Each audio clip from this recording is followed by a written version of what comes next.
ರುದ್ರ ಬ್ರಹ್ಮಾದಿಗಳನ್ನು ಒಲಿಸ್ಕೊಂಡು ವರವನ್ನು ಪಡೀತಾರೆ. ಮೃತ್ಯು ಬೇಡ ಅಂತ ಕೇಳ್ಕೋತಾರೆ, ಸಾವು ಬೇಡ, ಅದು ಬೇಡ, ಇದು ಬೇಡ, ಏನೇನೋ ಕೇಳ್ಕೋತಾರೆ. ಅದೆಲ್ಲ ಪ್ರಯೋಜನ ಏನು ಅಂದರೆ ಸಮಾಜ ಘಾತಕರಾಗಿರೋದಕ್ಕೆ ಅಷ್ಟೆ. ಭಸ್ಮಾಸುರ ಕಷ್ಟಪಟ್ಟು ತಪಸ್ಸು ಮಾಡಿದ, ರುದ್ರದೇವರು ಪ್ರತ್ಯಕ್ಷರಾದರು. ಏನು ಬೇಕು ಅಂದರೆ ಯಾರ ತಲೆ ಮೇಲೆ ಕೈ ಇಡ್ತೀನೋ ಅವ್ನು ಸಾಯಿದು. ಏನಪ್ಪ ಪ್ರಯೋಜನ? ಇವ ಈ ವರ ಕೇಳ್ತಾನೆ, ಇವನು ನನ್ನ ತಲೆ ಮೇಲೆ ಕೈ ಹಿಡಕ್ಕೆ ಬರ್ತಾನೆ ಅನ್ನೋದು ಗೊತ್ತು ಕೊಟ್ರ, ಗೊತ್ತಿಲ್ಲದೆ ಕೊಟ್ರ, ಅದಕ್ಕೆ ಉತ್ತರ ಕೊಡಿ. ವೈಕುಂಠ ಲೋಕಕ್ಕೆ ಬಂದ ಜಾಡ್ಸೋದ ದೇವರಿಗೆ. ದೇವರು ಅಂತ ತಿಳಿದು ಒದ್ನ, ದೇವರನ್ನೋ ಜ್ಞಾನ ಇಲ್ಲದೆ ಒದ್ನ ಅಂತ ಪ್ರಶ್ನೆ. ನೀ ಆಡಿಸಿದಂತೆ ಆಡುವ ನರಗೊಂಬೆ ನಾನು, ಅಪರಾಧಿ ನಾನಲ್ಲ. ಅದು ವಿರೋಧ ಬರುತ್ತೆ. ಗ್ರಂಥ ಸುಟ್ಬಿಟ್ರೆ ಗ್ರಂಥಸ್ಥ ವಿಷಯಗಳು ಪ್ರಪಂಚದಲ್ಲಿರೋದೆಲ್ಲ ಹೊಟ್ಟೋಗುತ್ತಾ? ಭಾರ್ಗವ ಹೇಳ್ದ, ನೀವು ಹೂಡ್ಲಿ ಬಾಣ ಹೊಡಿಲಿ ಅಂತಲೇ ಈ ನಾಟಕ ಆಡಿದ್ದು ನಾನು, ಗೊತ್ತಾಯ್ತಾ? ನಂದನಸೇ ನಿಂದನಸೇನು, ಯಾವುದು ಬೇರೆ ಅಲ್ಲ. ಯಾಕೆ ಅಂದರೆ ನೀನು ಬಾಣ ಹೂಡೋಂಗೆ ನಾನು ನಿನ್ನ ರೇಗಿಸ್ಬೇಕಲ್ಲ. ಬಾಣ ಹೂಡಿದೆಯಲ್ವಾ, ಹೊಕ್ಕಳ ಮೇಲೆ ಬಿಡು ಅಂದ. ಅಲ್ಲ, ಹೊಕ್ಕಳಿಗೆ ಯಾಕೆ ಬಿಡು ಅಂದರು ಒಂದು ಬೇರೆ ರಾಮಾಯಣಗಳಲ್ಲೆಲ್ಲ ನೋಡಿ. ಆಚಾರ್ಯ ಹೇಳ್ತಾರೆ, ಅತುಳ ಅಂತ ಒಬ್ಬ ರಾಕ್ಷಸ ಭಯಂಕರ ಪ್ರಾಣ ತಿಂತಾ ಇದ್ದ. ರಾಕ್ಷಸರು ದೈತ್ಯರು ಅಂದ್ರೆ ಅವ್ರ ಗುಣವೆಲ್ಲ ಏನು ಅಂದರೆ ಬೇಕಾದಂಥ ಕಠಿಣ ತಪಸ್ಸನ್ನು ಮಾಡಿ ರುದ್ರ ಬ್ರಹ್ಮಾದಿಗಳನ್ನು ಒಲಿಸ್ಕೊಂಡು ವರವನ್ನು ಪಡೀತಾರೆ. ಮೃತ್ಯು ಬೇಡ ಅಂತ ಕೇಳ್ಕೋತಾರೆ, ಸಾವು ಬೇಡ, ಅದು ಬೇಡ, ಇದು ಬೇಡ, ಏನೇನೋ ಕೇಳ್ಕೋತಾರೆ. ಅದೆಲ್ಲ ಪ್ರಯೋಜನ ಏನು ಅಂದರೆ ಸಮಾಜ ಘಾತಕರಾಗಿರೋದಕ್ಕೆ ಅಷ್ಟೆ. ಸಮಾಜ ಉದ್ಧಾರಕ್ಕೆ ವರ ಕೇಳೋಲ್ಲ. ನಂಗೆ ಅದರಿಂದ ಬೇಡ, ಇದರಿಂದ ಬೇಡ ಅಂತ ಹಿರಣ್ಯಕಶಿಪು ಕೇಳ್ದ. ಏನು ಅಂದ್ರೆ ನಾರಾಯಣನ ಕೊಲ್ತೀನಿ ಅಷ್ಟೆ. ಹಗಲು ಬೇಡ, ರಾತ್ರಿ ಬೇಡ, ಅದು ಬೇಡ, ಇದು ಬೇಡ, ಜೀವ ಇರೋದು ಬೇಡ, ಅದರಿಂದ ಬೇಡ. ನಾವು ಕೇಳ್ಕೊಂಡೆಲ್ಲ ಏನು ಮಾಡಿದ್ಯಪ್ಪ ಅಂದರೆ ಭಸ್ಮಾಸುರ ಕಷ್ಟಪಟ್ಟು ತಪಸ್ಸು ಮಾಡಿದ, ರುದ್ರದೇವರು ಪ್ರತ್ಯಕ್ಷರಾದರು. ಏನು ಬೇಕು ಅಂದರೆ ಯಾರ ತಲೆ ಮೇಲೆ ಕೈ ಇಡ್ತೀನೋ ಅವ್ನು ಸಾಯಿದು. ಇದರಿಂದ ಏನಪ್ಪ ಪ್ರಯೋಜನ?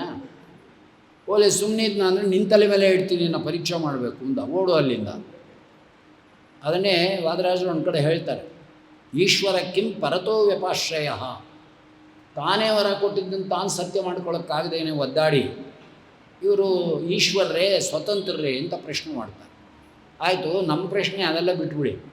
ವರ ಕೊಡೋನು ಮನೋಭಿಮಾನಿ ಭಸ್ಮಾಸುರನ ಬೇರೆನಾ ರುದ್ರದೇವರ? ಇವ ಈ ವರ ಕೇಳ್ತಾನೆ, ಇವನು ನನ್ನ ತಲೆ ಮೇಲೆ ಕೈ ಹಿಡಕ್ಕೆ ಬರ್ತಾನೆ ಅನ್ನೋದು ಗೊತ್ತು ಕೊಟ್ರ, ಗೊತ್ತಿಲ್ಲದೆ ಕೊಟ್ರ, ಅದಕ್ಕೆ ಉತ್ತರ ಕೊಡಿ. ಇವ ನಾನು ವರ ಇದನ್ನು ಕೇಳ್ತಾನೆ ಅನ್ಬೇಕಾದ್ರೂ ಮನೋಭಿಮಾನಿಗೆ ಅದು ಗೊತ್ತಿರಲೇಬೇಕು. ಆಮೇಲೆ ಈ ವರ ಪರೀಕ್ಷೆ ಮಾಡೋಕ್ಕೆ ನನ್ನ ತಲೆ ಮೇಲೆ ಕೈ ಇಡ್ತಾನೆ ಅನ್ನೋ ಜ್ಞಾನ ಇಲ್ಲದೇ ಇದ್ರೆ ಅವನೆಂಥ ಮನೋಭಿಮಾನಿ? ಇಂಥ ಪ್ರಶ್ನೆಗಳು ನಮ್ಗೆ ಈ ಡೀಟೇಲು ಹೋಗೋದೇ ವಿನ ಈ ಪುಸ್ತಕದ್ದೆಲ್ಲ ಒಂದು ಪಂಕ್ತಿಗಳದ್ದೆಲ್ಲ ನಮ್ಗೆ ಹೋಗಲ್ಲ. ನಮ್ಗೆ ಏನೇನೋ ಉತ್ಪತ್ತಿ ಆಗುತ್ತೆ. ಯಾಕೆಂದರೆ ನಾವು ತಿಂದು ಅನ್ನ ಓಡಾಡಿದ ಜಾಗಗಳು ಅಂಥವು. ನಾವು ಹುಟ್ತಾನೆ ಸನಕಾದಿಗಳಲ್ಲ, ಹುಟ್ತಾನೆ ಈ ಬಟ್ಟೆ ಹಾಕ್ಕೊಂಬಂದಿಲ್ಲ, ಹುಟ್ತಾನೆ ಪೀಠ ಅಂದ್ಕೊಂಡು ಬಂದಿಲ್ಲ, ಹುಟ್ತಾನೆ ದೇವರು ಅಂದ್ಕೊಂಡು ಬಂದಿಲ್ಲ. ಎಲ್ಲ ಹುಟ್ಟಾಗಿ ಎಷ್ಟೋ ದಿನ ಆಗಿ ಒತ್ತುಗಳು ಬಿದ್ದು ದೊಡ್ಡವರನ್ನು ತಿರ್ಗ ಪಾತ್ರ ಆದಮೇಲೆ ಬಂದಂಥ ಜ್ಞಾನ ಚೂರೂಪಾರು. ಅದಕ್ಕೆ ತಕ್ಕಂತೆ ನಾವು ಮಾತಾಡ್ತೀವಿ ಅಷ್ಟೇ. ಬರುತ್ತೆ ನಮಗೇನು ಅಪರೋಕ್ಷ ಜ್ಞಾನ, ಜಾತಾಪರೋಕ್ಷಗಳ ನಾವು ಆ ಥರ ಮಾತಾಡಲಿಕ್ಕೆ. ಗೊತ್ತಾದ ಮೇಲೆ ಕೊಟ್ಟ ಅಂದರೆ ಹೇಗೆ ಗೊತ್ತು? ಅದಕ್ಕೆ ವಾದರಾಜರು ಒಂದು ಕಡೆ ಬರೀತಾರೆ, ಭೃಗು ಬಂದಿದ್ದಾನೆ ಸರ್ವೋತ್ತಮ ದೇವತಾ ಅನ್ನೋಕ್ಕೆ. ಅರ್ಥ ಆಯ್ತಾನೆ? ಅವನು ಬಂದಿರೋದು ಸರ್ವೋತ್ತಮ ದೇವತಾ ಅನ್ನೋದನ್ನು ವಿಚಾರ ಮಾಡೋಕ್ಕೆ ಅಂತ ಗೊತ್ತಿಲ್ವ ಅಂತ ಪ್ರಶ್ನೆ ಮಾಡ್ತಾನೆ. ಆಯ್ತಾ? ಶೋಧಿಸೇ ಬಂದ ಭೃಗುವನರಿಯದೆ, ಶೋಧಿಸೇ ಬಂದ ಭೃಗುವನರಿಯದೆ ವೃಥಾ ಕೋಪ ಮಾಡಿದ ಕಾರಣ ಬ್ರಹ್ಮರುದ್ರಾದಿಗಳು ಆದಿತ್ಯರಲ್ಲ. ಇದರ ರಾಜರ ಪ್ರಯೋಗ. ವೈಭವೋತ್ಸವ ನಡೀತಾ ಇದೆ, ನಾವು ಇಲ್ಲಿ ಜ್ಞಾಪಿಸ್ಕೊಳ್ಳೋಣ. ಎಲ್ಲಿ ವಾದರಾಜನ ಜ್ಞಾಪಿಸ್ಕೊಂಡ್ರು ವೈಭವೋತ್ಸವ ಅದು. ಶೋಧಿಸೇ ಬಂದ ಭೃಗುವನರಿಯದೆ, ಯಾತಕ್ಕೆ ಬಂದಿದ್ದಾನೆ ಭೃಗು ಅನ್ನೋದು ತಿಳಿದೇನೆ ತ್ರಿಶೂಲ ಹಾಕ್ಕೊಂಡು ಹೊರಟ್ಬಿಟ್ರೆ ಇವರೆಂಥ ಮನೋಭಿಮಾನಿ ಅಂತ ಕೇಳ್ತಾರೆ. ಆಯಿತು, ಅಲ್ಲಿಂದ ವೈಕುಂಠ ಲೋಕಕ್ಕೆ ಬಂದ ಜಾಡ್ಸೋದ ದೇವರಿಗೆ. ದೇವರು ಅಂತ ತಿಳಿದು ಒದ್ನ, ದೇವರು ಅನ್ನೋ ಜ್ಞಾನ ಇಲ್ಲದೆ ಒದ್ನ ಅಂತ ಪ್ರಶ್ನೆ. ದೇವರು ಅನ್ನೋ ಜ್ಞಾನ ಇದ್ದರೆ ಅರ್ಥ ಆಯ್ತಾ? ದೇವ್ರಿಗೆ ಒದ್ದ ಹೇಗೆ ಅಂತ ಪ್ರಶ್ನೆ. ದೇವ್ರ ದ್ರೋಹಿ ಆಗ್ತಾನೆ. ದೇವರು ಅನ್ನೋ ಜ್ಞಾನ ಇಲ್ಲ ಒದ್ದ ಅಂದರೆ ಅಜ್ಞಾನ ಇದೆ, ಇವನ್ ಹೆಂಗೆ ಸರ್ವೋತ್ತಮ ದೇವತಾ ಅಂತ ಪರೀಕ್ಷೆ ಮಾಡಕ್ಕೆ ಕಳಿಸಿದ್ರು ಅಂತ ಪ್ರಶ್ನೆ ಬರುತ್ತೆ. ಓಲಿ ದಾಸರ ಪದ ನೋಡೋಣ ಅಂದರೆ, ದಿಗಿಲಿಲ್ಲದೆ ಒದ್ದ ಭೃಗುವ ಪಾಲಿಸಿದೆ ಬಂಟನು ಗವನೇನೋ, ಬಂಟನಲ್ಲವೇನೋ ಹರಿಯೇ ಇದು ಸರಿಯೇ. ದಿಗಿಲಿಲ್ಲದೆ ಒದ್ದ, ಭಯವೇ ಇಲ್ಲ ಒದಿಯುವಾಗ ಅಂತ ಕೇಳ್ತಾರೆ. ಇನ್ನು ದಾಸರು ಹರಿಕಥಾಮೃತ ಸಾರದಲ್ಲಿ ನೋಡಿದ್ರೆ, ಪಾಪಕರ್ಮವ ಸಹಿಸುವಡೆ ಲಕ್ಷ್ಮೀಪತಿಗೆ ಸಮರಿಲ್ಲ ಈ ಭವಾಂಡದಲ್ಲಿ ನಾವಲ್ಲಿ ಕಾಣೆ, ಗೋಪ ಗುರುವಿನ ಮಡದಿ ಭೃಗು ನಗಚಾಪ ಮೊದಲಾದವರು ಮಾಡಿದ ಮಹಾಪಾಪಗಳ ಎಣಿಸಿದನೇ ಕರುಣಾ ಸಮುದ್ರ ಶ್ರೀಹರಿ. ಆಚಾರ ನೋಡಿದ್ರೆ ಪಾದಪ್ರಹಾರ ದೋಷೇಣ ವ್ಯಾಧೋಭೂತ ಅಂತ ಹೇಳಿ. ವ್ಯಾಧಿ ಇಟ್ಕೋಬೇಕಾಗ ನಿರ್ಣಯ ಇಟ್ಕೋಬೇಕಾ, ರಿಕತಾಂಸಾರ ಇಟ್ಕೋಬೇಕಾ, ಇಲ್ಲ ದಿಗಿಲಿಲ್ಲ ಅಂತ ಇಟ್ಕೋಬೇಕಾ, ದಿಗಿಲಿದೆ ಅನ್ಬೇಕಾ? ಆ ಕಥೆಗಳೇ ಬೇರೆ ಇದೆ, ನಾವು ಮುಂದಕ್ಕೆ ನೋಡೋದೇ ಇಲ್ಲ. ಇದಕ್ಕೆ ನಾನು ಹೇಳಿದ್ದೇನೆ ಗೋಮೂತ್ರಿ ಲಕ್ಷಣ ಅಂತ. ಒಂದು ಕತೆ ಹೋಗ್ತಾ ಇರುತ್ತೆ, ಒಂದು ಸೈಡ್ ಇನ್ನೊಂದು ಪುರಾಣಕ್ಕೆ ತಿರುಗಿಬಿಡುತ್ತೆ. ಒದ್ದ ಪಾದಪೂಜೆ ಮಾಡ್ದ, ಅಥವಾ ರಮಾದೇವಿ ಕೋಪಿಸ್ಕೊಂಡು ಹೊರಟೋದ್ಲು. ಭಗವಂತ ನೋಡಪ್ಪ, ಇಂಥ ಮಾಡಬಾರದೇ ಪಾಪ ಮಾಡಿದರೂ ಕೂಡ ಕ್ಷಮಿಸಿ ನನ್ನ ಪಾದೋದಕವನ್ನು ಶಿರಸ ಧಾರಣೆ ಮಾಡಿ ಸನ್ಮಾನವನ್ನು ಮಾಡಿದನಾದ್ದರಿಂದ ದೇವರಂತ ಸರ್ವೋತ್ತಮ ದೇವತಾ ಇಲ್ಲ ಅಂತ ಅವನು ವಾಪಸ್ ಹೊರಟೋದ. ಇಷ್ಟು ಕತೆ ಭವಿಷ್ಯೋತ್ ಪುರಾಣದಲ್ಲಿ ಬರೋದು. ಬೇರೆ ಪುರಾಣಗಳೆಲ್ಲ ಅಂದರೆ ಶಿಕ್ಷೆಗಳೆಲ್ಲ ಬೇರೆ ಇನ್ನೂ ಪುರಾಣಗಳಲ್ಲಿದೆ ಇದೇ ಕಥೆಯನ್ನೇ. ಅವನು ನಾವು ನೋಡೋದೇ ಇಲ್ಲವಲ್ಲ ಪುರಾಣ. ಅನೇಕ ಪುರಾಣಗಳು ನೋಡಿದ್ರೆ ಸಮನ್ವಯಗಳು ಗೊತ್ತಾಗುತ್ತೆ. ಯಾವುದೋ ಒಂದು ಪುರಾಣ ನೋಡ್ಬಿಟ್ಟು ಒಂದು ಕಡೆ ಹೇಳಿರೋದು ಹೇಳಿದ್ರೆ ಅಷ್ಟೇ ಒಂದು ಪಂಕ್ತಿ ಅರ್ಥ ಹೇಳಿದಾಗ ಪರಸ್ಪರ ವಿರುದ್ಧ ಇರುತ್ತೆ. ಒಂದು ಪಂಕ್ತಿ ಇಟ್ಕೊಂಡು ಅರ್ಥ ಹೇಳಿದ್ರೆ ಅಂದರೆ ಅಪರಾಧಿ ನಾನಲ್ಲ ಅಂತ ಒಂದು ಪಂಕ್ತಿ, ನೀ ಆಡಿಸಿದಂತೆ ಆಡುವ ನರಗೊಂಬೆ ನಾನು ಅಂತ ಒಂದು ಪಂಕ್ತಿ, ಒಬ್ಬರೇ ಇಬ್ಬರು ಹೇಳಿರೋದು. ಹಾಗಾದ್ರೆ ನಾ ಅಪರಾಧಿ ಹೌದು ಅನ್ಕೋಬೇಕಾ ಅಲ್ಲ ಅನ್ಕೋಬೇಕಾ? ಅಪರಾಧಿ ಅಂದ್ಕೊಂಡ್ರೆ ಅನಂತ ಅಪರಾಧ ಎನ್ನಲ್ಲಿ ಇರಲಾಗಿ ಅಂತ ಅವರೇ ಹೇಳ್ತಾರೆ. ಓಲಿ ಅನಂತ ಅಪರಾಧ ನನ್ನಲ್ಲಿದೆ ಅಂತ ಆ ದೇವ್ರ ನಾಮ ಇಟ್ಕೊಳ್ಳೋಣ ಅಂದರೆ ಅಲ್ಲ, ಇನ್ನೊಂದು ದೇವ್ರ ನಾಮ ಹೇಳ್ತಾರೆ.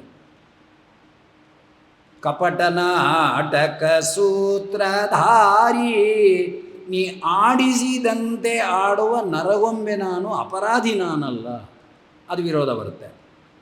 ಓಲಿ ಇನ್ನೊಂದು ಇಟ್ಕೊಳ್ಳೋಣ ಅಂದರೆ ಕನಕದಾಸರ ಹತ್ರ ಹೋಗಿ ತಮ್ಮ ಅಭಿಪ್ರಾಯ ಏನು ಸ್ವಾಮಿ ಅಂತ ಕೇಳೋಣ ಅಂದರೆ ಅವರಂತಾರೆ, ನನ್ನಿಂದ ನಾನೇ ಜನಿಸಿ ಬಂದೇನೆ ದೇವ, ನಾನೇ ಬಂದ್ಬಿಟ್ನ.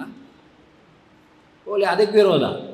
ಗಟ್ಟಿ ಮಣ್ಣ ಶಿಶುವ ಮಾಡಿ ಹೊಟ್ಟೆ ಒಳಗೆ ಇರಿಸಲಿಲ್ಲ, ಕೊಟ್ಟ ದೈವ ಕೊಂಡು ಹೋದರೆ ಕುಟ್ಟಿಕೊಂಡು ಅಳುವೆ ಏತಕ್ಕೆ. ಬಾಬಾ ಒಂದಕ್ಕೊಂದಕ್ಕೆ ವಿರೋಧ. ಎನ್ನ ಸ್ವತಂತ್ರವು ಲೇಷವಿದ್ದರೂ ತೋರು, ಕನಕದಾಸ್. ಎನ್ನ ಸ್ವತಂತ್ರವು ಲೇಷವಿದ್ದರೆ ತೋರು, ತೋರ್ಸಯ್ಯ ನೀನು. ದೇವರು ಪ್ರಶ್ನೆ ಮಾಡ್ತಾರೆ, ನೀನು ನುಡಿಸಿದಂತೆ ನುಡಿದು ನಡೆದ ಮೇಲೆ ಎನ್ನ ತಪ್ಪೋ ನಿನ್ನ ತಪ್ಪೋ ಪರಮಾತ್ಮ, ನನ್ನಿಂದ ನಾನೇ ಜನಿಸಿ ಬಂದೇನೆ ದೇವ. ಈ ವಾಕ್ಯಕ್ಕೇನು ಹೇಳ್ತೀರಿ ಅಪ್ಪ? ಆಯಿತಾ? ಎಲ್ಲ ಸೇರಿ ಸಮನ್ವಯ ಮಾಡಿದ್ರೆ ತತ್ವ ಸಮನ್ವಯ ಆತು. ಅದೊಂದು ಜ್ಞಾನದ ಪಕ್ವತಾವಸ್ಥೆಗೆ ಬರುತ್ತದೆ ಯಥಾಮತಿ.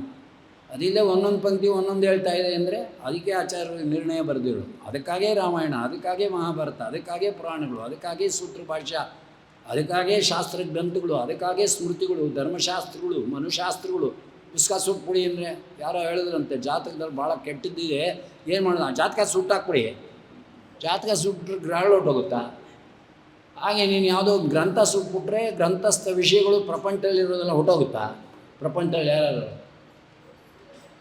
ಹೇಳ್ರಿ? ಎಲ್ಲ ದಾನ ಮಾಡ್ಬೋದು. ಇವತ್ತು ನಮ್ಮ ಯಜಮಾನ್ರಿಗೆ ತುಂಬ ಕೋಪ, ಅದಕ್ಕೆ ನಾಳೆ ಒಬ್ಬರನ್ನ ಕರೆದಿದ್ದೀನಿ, ದಕ್ಷಿಣ ಇಟ್ಟು ಆ ಕೋಪ ದಾನ ಕೊಟ್ಬಿಡಿ, ಶಾಂತವಾಗಿರ್ಬೋದು ಅಂದ್ರೆ ಕೊಟ್ಬಿಡ್ತಾನ ದಾನ? ಅಲ್ಲಿ ಕೂತಿದ್ದಾರೆ ನೋಡಿ ಪುಣ್ಯಾತ್ಮರು, ದಾನ ಕೊಟ್ಟರು.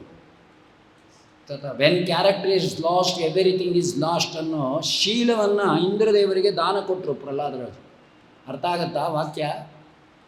ಬ್ರಹ್ಮಣ್ಯ ಶೀಲ ಸಂಪನ್ನ, ಶೀಲವನ್ನು ದಾನ ಯಾಕೆ ಕೊಡೋದು? ಕ್ಯಾರೆಕ್ಟ್ರನ್ನ ಕೊಟ್ಟರು ಅಂದರು. ತಿರುಗಿ ಇಂದ್ರದೇವರು ಬಂದರು, ಕೊಟ್ಟ ಮೇಲೂ ನಿನ್ನ ಕೀರ್ತಿ ಜಾಸ್ತಿ ಆಗ್ತಿದೆ, ಏನು ವಿಶೇಷ ಅಂದರು. ಸ್ವಾಮಿ ನೀವೇ ಪ್ರಶ್ನೆ ನೀವೇ ಉತ್ತರ ಮಾಡ್ತಾ ಇದ್ದೀರಿ ಅಂದರು. ನಿಮ್ಮಲ್ಲೇ ಇದೆ ಉತ್ತರ. ಯಾರನ್ನ ದಾನ ಕೊಟ್ಟಿರೋದು? ಕೊಟ್ಟದ್ದನ್ನು ಅನಂತ ಮಡಿ ಮಾಡಿ. ದಾನಂದ್ರವಂ ಫಲತಿ ಪಾತ್ರ ಗುಣಾನುಕೂಲ್ಯ. ನನಗಿಂತ ಕೋಟಿ ಮಡಿ ಅಧಿಕರಾಗಿರತಕ್ಕಂಥ ನಿಮಗೆ ಕೃಷ್ಣಾರ್ಪಣ ಅಂತ ಕೂತ್ಮೇಲೆ ಅದು ನಂಗೆ ಅನಂತವಾಗೇ ಶೀಲ ಬರಬೇಕಲ್ವ? ಮತ್ತು ಅದನ್ನೇನು ಕೇಳ್ತೀರಿ ಅಂದರು. ಇಂದ್ರದೇವ್ರು ಏನು ಮಾತಾಡ್ಬೇಕೀಗ?